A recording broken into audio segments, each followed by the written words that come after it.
She smirked. Why would I stop texting other guys? We're not married. After a year together, I said, fair enough. Then I started talking to her cousin. When we all showed up at the same family dinner, she finally realized what not married really meant. I'm Derek, 29, and I work in tech consulting for a mid-sized firm in the city. A year ago, I genuinely thought I'd found someone I could actually build a future with. Her name was Jenna, 27, kindergarten teacher, supposedly wholesome and family-oriented. We met through mutual friends at a birthday party in April last year, hit it off immediately over our shared love of terrible reality TV and Italian food, and within 3 months we were exclusive. Or so I thought. The problems started around month 8, somewhere in late December. I noticed she was always on her phone, always laughing at texts she wouldn't show me. At first, I figured it was just her friends or maybe her teacher group chat, but it was constant. We'd be watching a movie and her phone would buzz every 5 minutes. She'd smile at the screen, type back quickly, then set it down face down. When I asked who she was talking to, she'd get immediately defensive. Just friends, Derek. God, you're so insecure. I let it slide because I didn't want to be that boyfriend, the controlling type who monitors every message. But it kept happening. At dinners, at the movies, even when we were in bed watching TV at night, her phone would light up and she'd smile at the screen like I wasn't even there. One night in early March, I finally asked her directly. We were at my apartment, supposed to be having a quiet evening together. I'd made dinner, poured wine, set everything up nice. She'd been texting someone for the past 20 minutes straight, while I sat there like furniture, watching her thumbs fly across the screen. Jenna, who are you talking to? She didn't even look up. Does it matter? Yeah, actually, it does. We're supposed to be spending time together. She finally glanced at me, and there was this expression on her face I'll never forget. Part annoyed, part amused, like I was a child asking a stupid question. Derek, they're just guy friends. We talk. It's not a big deal. Guy friends you're texting at 11 at night while you're with your boyfriend? That seems excessive. She actually rolled her eyes. We're not married, Derek. Why would I stop texting other guys? I'm allowed to have friends. I had a life before you, and I still have one now. I stared at her, feeling something shift in my chest. Friends, sure. But this feels like more than that. You're on your phone more when you're with me than you are actually with me. Well, it's not. And honestly, you need to chill out. This jealousy thing isn't attractive. You're being paranoid. I remember feeling this cold clarity wash over me, like everything suddenly made sense. Okay, fair enough. She blinked, clearly surprised I wasn't going to fight about it. Okay? That's it? Yeah. You're right. We're not married. Do whatever you want. She smiled, satisfied with her victory, and went back to her phone. I went back to watching the show, but my mind was already somewhere else entirely. The rest of that evening was quiet. She left around midnight, gave me a distracted kiss goodbye, and was texting someone before she even got to her car. Here's what Jenna didn't know. I'd met her family multiple times over the past year. Big Italian family, loud and warm, lots of cousins, lots of Sunday dinners at her mom's house in the suburbs. One of those cousins was Sophia, 26, who worked in marketing for a startup and had just moved back to town after living in Boston for 3 years. We'd talked a few times at family gatherings, always friendly, always brief. She was attractive, smart, witty, and from what I could tell, single. We'd bonded once over our mutual hatred of cilantro at a barbecue, and another time about how terrible the subway system was compared to Boston's. Nothing deep, but enough that I knew she was cool. The next day, I sent Sophia a friend request on Instagram. She accepted within an hour.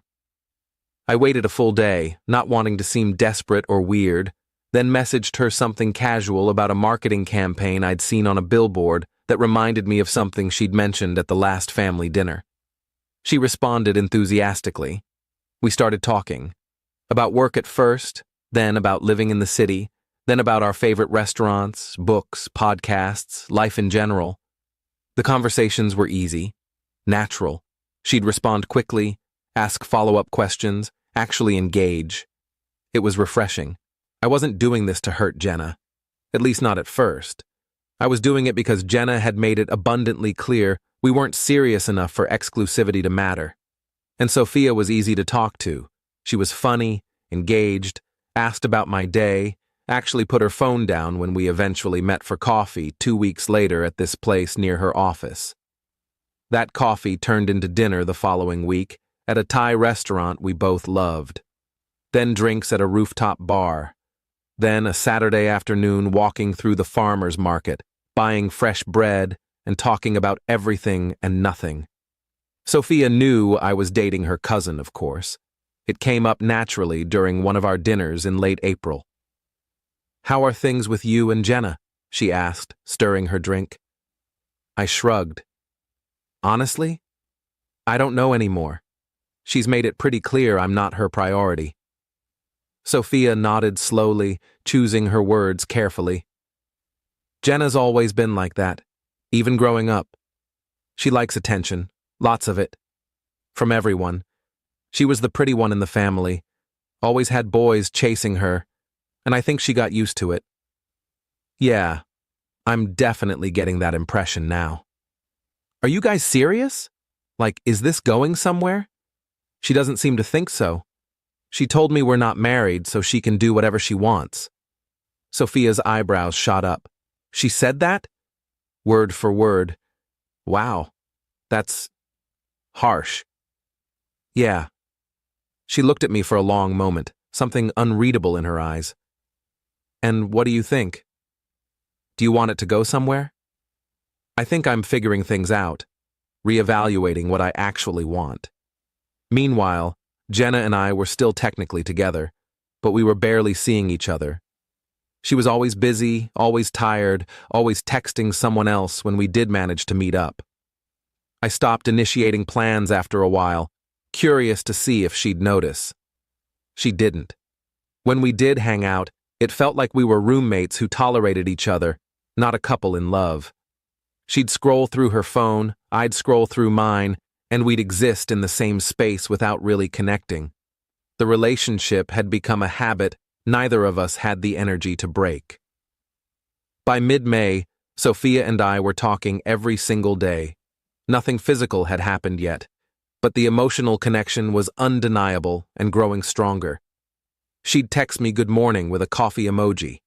We'd send each other funny videos during the day. We'd talk on the phone for hours at night about our dreams, our childhoods, our fears. It felt like what things with Jenna should have felt like but never did. With Sophia, I felt seen, heard, appreciated. Update 1. The family dinner happened on Sunday, May 18th. Jenna's mom hosted, like she did every few months, turning it into this massive Italian feast.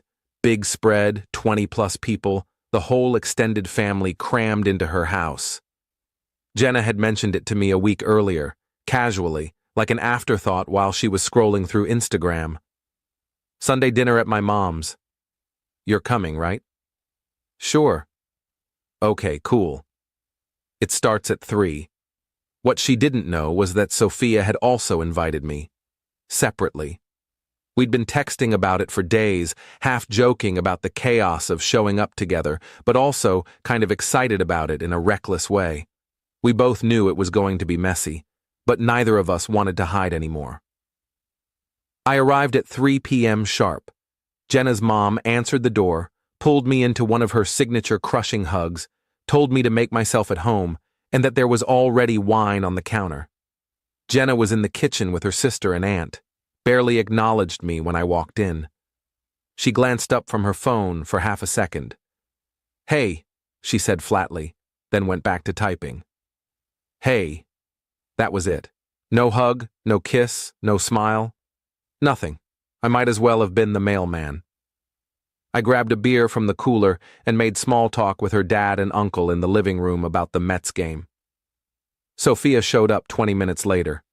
When she walked through the door, our eyes met across the crowded room, and she gave me this small, knowing smile that made my heart skip. She looked amazing, floral sundress, hair down in loose waves, confident and radiant. She made her rounds, saying hello to everyone, hugging her aunts, kissing her grandmother's cheek, and when she finally got to me, she touched my arm lightly, let her hand linger just a second too long. "Hey, stranger." "Hey, yourself. You look great." "So do you." Jenna noticed. I saw her glance over from across the kitchen, phone still in hand, but she didn't say anything. Just stared for a moment, then went back to whatever conversation she was having via text. Dinner was loud and chaotic like always, everyone talking over each other, passing dishes, telling stories, laughing. I ended up sitting between Sophia and Jenna's Uncle Tony. Jenna sat across the table, 3 seats down, next to her cousin Marco and her mom. She was on her phone for most of the meal, laughing at something, typing furiously with one hand while pushing pasta around her plate with the other. Her mom asked her twice to put it away. She ignored her. Sophia leaned over at one point and whispered in my ear, "Is she seriously texting at her own family dinner?" I just shook my head and took another bite of lasagna. After dinner, people scattered, some outside to smoke cigars and drink espresso, some in the living room watching soccer, some in the kitchen cleaning up and gossiping. I went outside to the patio where a few of the younger cousins were having drinks and playing cards. Sophia followed a few minutes later, 2 glasses of wine in her hands. She handed me one. "Want to take a walk?" "I need to escape the chaos for a minute." "Sure, I could use some air." We walked around the block slowly, talking and laughing about her uncle's terrible jokes and her grandmother's insistence that everyone was too skinny. The evening was warm, the sun just starting to set, painting everything golden. At one point, Sophia grabbed my hand. It felt natural, easy, right, like we'd been doing it for years. When we got back to the house 30 minutes later, Jenna was standing in the driveway, arms crossed, face flushed. Her phone was nowhere in sight. "Where were you?" "Took a walk." Her eyes shifted to Sophia, then back to me, narrowing. "With her?" "Yeah." "Are you kidding me right now, Derek?" Sophia stepped forward calmly. "Jenna, relax. We were just talking, getting some air." "Talking?" "You two were holding hands. I saw you from the window. I watched you walk down the entire street holding hands like you're together." I stayed calm, kept my voice level. "Jenna, you told me we're not married. You told me I don't get to tell you who you can text or see. You said I was being jealous and paranoid, so why would you care if I'm talking to Sophia?" Her face went from red to almost purple. "That's different." "How?" "Because she's my cousin. My family. There are boundaries, Derek. And the guys you're texting all day and night, who are they? Where are those boundaries?" She stammered, caught off guard. That's not the same thing at all." "You're right. It's not. Because Sophia actually wants to spend time with me. She actually talks to me. She asks about my day. She looks at me when we're together. She's not on her phone ignoring me every single time we're in the same room." Update 2. Jenna completely lost it. Started yelling about betrayal, about boundaries, about family loyalty. Her voice got louder and louder, echoing through the quiet suburban street. Sophia tried to calm her down, but Jenna turned on her viciously, pointing her finger. "You're a backstabbing bitch. I can't believe my own cousin would do this to me. Family is supposed to have your back." People started coming outside to see what the commotion was about. Jenna's mom, her sister, her dad, her aunts and uncles. It was a full scene, the kind of family drama that would be talked about for years. "Derek, what is going on out here?" her mom asked, looking worried and confused. Before I could answer, Jenna shouted, "He's been sneaking around with Sophia behind my back." "They're together. They've been lying to everyone." "Sneaking around?" I said, my voice steady and calm, which only seemed to make her angrier. "We've been talking. getting to know each other as friends, which according to you shouldn't be a problem because we're not married. Those were your exact words. Her sister's eyes went wide. Wait, Jenna, did you actually say that to him? Jenna's face went from red to pale in an instant. That's not… I didn't mean… You're twisting my words. You literally told me 2 months ago, sitting in my apartment, that you don't have to stop texting other guys because we're not married. You said I was being jealous and insecure for even asking about it. You said I needed to chill out because it wasn't attractive. Sophia spoke up, her voice firm. Jenna, is that true? Did you really say that? Jenna looked around at her family, all of them staring at her, waiting for an answer. It's out of context. He's making it sound worse than it was. There is no context that makes that okay, her dad said quietly, disappointment heavy in his voice. Her mom crossed her arms. Jenna Marie, did you say that to this man? Jenna's eyes filled with tears. I just meant I should be able to have friends without him breathing down my neck every second.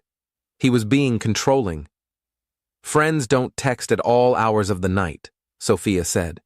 Friends don't make you feel invisible in your own relationship. I've watched you ignore him at family dinners for months. I added, and friends don't get treated better than your actual boyfriend. Every single guy in your phone gets more attention than I do. You smile at your phone more than you smile at me. Jenna tried to redirect, her voice getting desperate. This doesn't excuse you going after my cousin. That's a violation. That's disgusting. I didn't go after anyone. Sophia and I became friends. We connected over real conversations. And unlike you, she actually makes me feel like I matter. Like I'm not just some placeholder until something better comes along. Jenna's sister muttered, Oh my God, Jenna, what is wrong with you? Her mom looked at me sadly. Derek, I'm so sorry. I had no idea she was treating you like this. Update 3. The rest of the dinner was incredibly awkward. Jenna locked herself in the upstairs bathroom for 20 minutes, crying loudly enough that everyone could hear. Her mom kept apologizing to me, saying she didn't raise her daughter to treat people like that she was embarrassed. Her dad shook my hand firmly and said, You seem like a good kid. You deserve better than this. I'm sorry she put you through it. When Jenna finally came out, her eyes red and swollen, she avoided everyone, grabbed her purse from the kitchen counter, and left without saying goodbye to anyone. Her car peeled out of the driveway.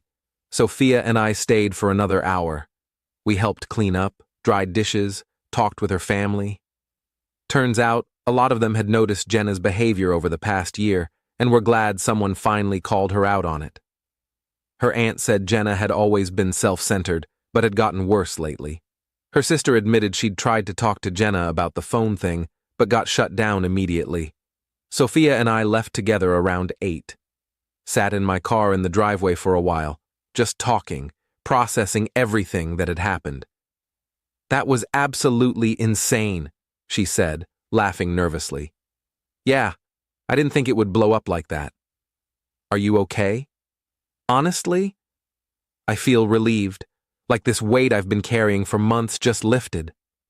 She smiled. Me too. I've wanted to tell you how I felt for weeks, but didn't want to complicate things. And now? Now I don't care about complicated. Life's too short. So, what happens now? I don't know. But I'd really like to find out. With you. I kissed her. Right there in the driveway, in front of her family's house, with the porch light on and her uncle definitely watching from the window. And it felt like the first honest, real thing that had happened in months. Jenna texted me 47 times that night. Called me a liar, a manipulator, a snake. Said I'd planned this whole thing to humiliate her in front of her family. Said I was pathetic and desperate.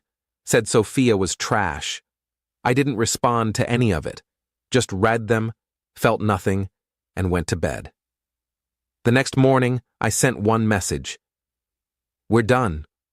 Lose my number. Then I blocked her. She showed up at my apartment 2 days later, crying, begging for another chance.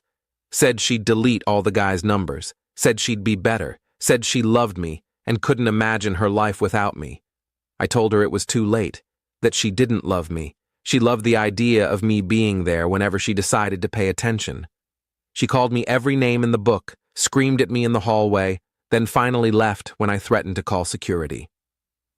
Final update. It's been 4 months since that dinner. Sophia and I are officially together, and it's everything a relationship should be.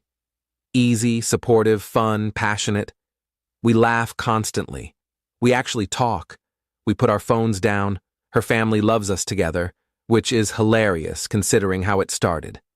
Even Jenna's mom hugged me at a family barbecue in July and whispered, "I'm glad you found someone who appreciates you. You two are good together." Jenna, from what I've heard through the family grapevine, is still single and still doing the same thing, texting multiple guys, keeping them all on rotation, refusing to commit to anyone. Her sister told Sophia that Jenna complains about me constantly at brunch, says I ruined her life and humiliated her, but also admitted in a moment of honesty that she took me for granted and regrets it now. No kidding. I don't regret how it happened. Did I handle it perfectly? Probably not. Could I have broken up with her first before pursuing Sophia? Sure, but Jenna made the rules. She told me we weren't serious enough to care about boundaries. She told me I was paranoid for even asking. I just took her at her word, and when she realized what that actually meant, when she saw someone else treating me the way she should have been treating me all along, it was too late. Edit 1. A lot of people are asking if I feel bad about Sophia being her cousin. Honestly, number. Sophia and Jenna were never that close growing up. They saw each other at family events, but didn't really talk outside of that. They're not friends.